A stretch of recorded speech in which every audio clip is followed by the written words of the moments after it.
જ્ઞાતિ આધારિત વસ્તી ગણતરી અંગે કેન્દ્ર સરકારે મોટો નિર્ણય કર્યો છે અને કેન્દ્રીય કેબિનેટની બેઠકમાં જ્ઞાતિ આધારિત વસ્તી ગણતરી કરવાનો નિર્ણય કરવામાં આવ્યો।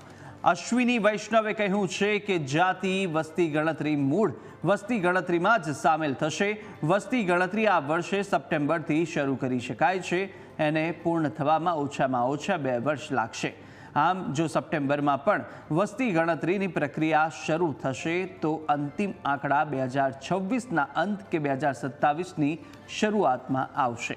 કેન્દ્રીય મંત્રી વૈષ્ણવે કહ્યું છે કે 1947થી જાતિ વસ્તી ગણતરી કરવામાં આવી નથી।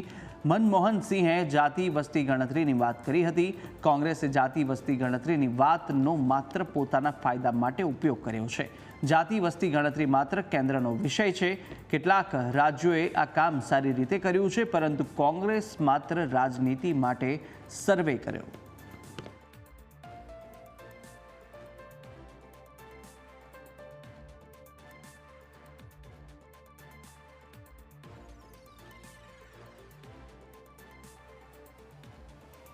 हमारा सामाजिक ताना बाना राजनीति के दबाव में न आए।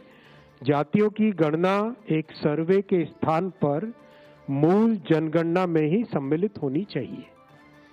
इससे यह सुनिश्चित होगा कि समाज आर्थिक और सामाजिक दृष्टि से मजबूत होगा और देश की प्रगति भी निर्बाध चलती रहेगी।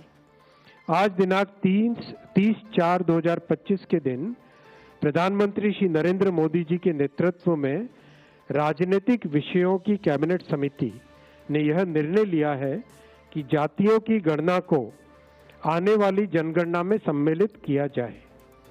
यह इस बात को दर्शाता है कि वर्तमान सरकार देश और समाज के सर्वांगीण हितों और मूल्यों के लिए प्रतिबद्ध है।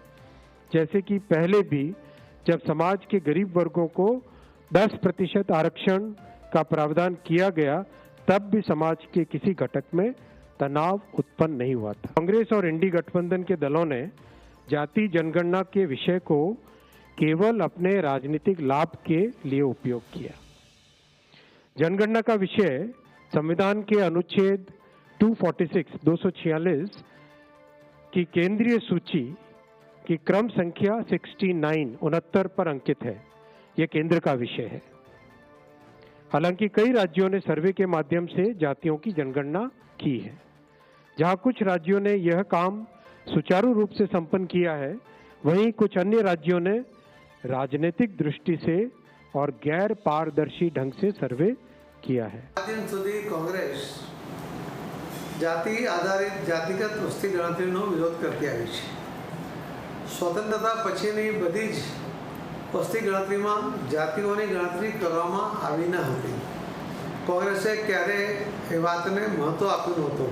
આપણા દેશની અંદર શાંતિનું વાતાવરણ જળવાઈ રહે છતાં પણ જાતિગત વસ્તી ગણતરીને દરેક સમાજને જરૂરી ન્યાય મળે, એમનો અધિકાર એમને પ્રાપ્ત થાય, એની પાછળ આપણો હેતુ હોવો જોઈએ।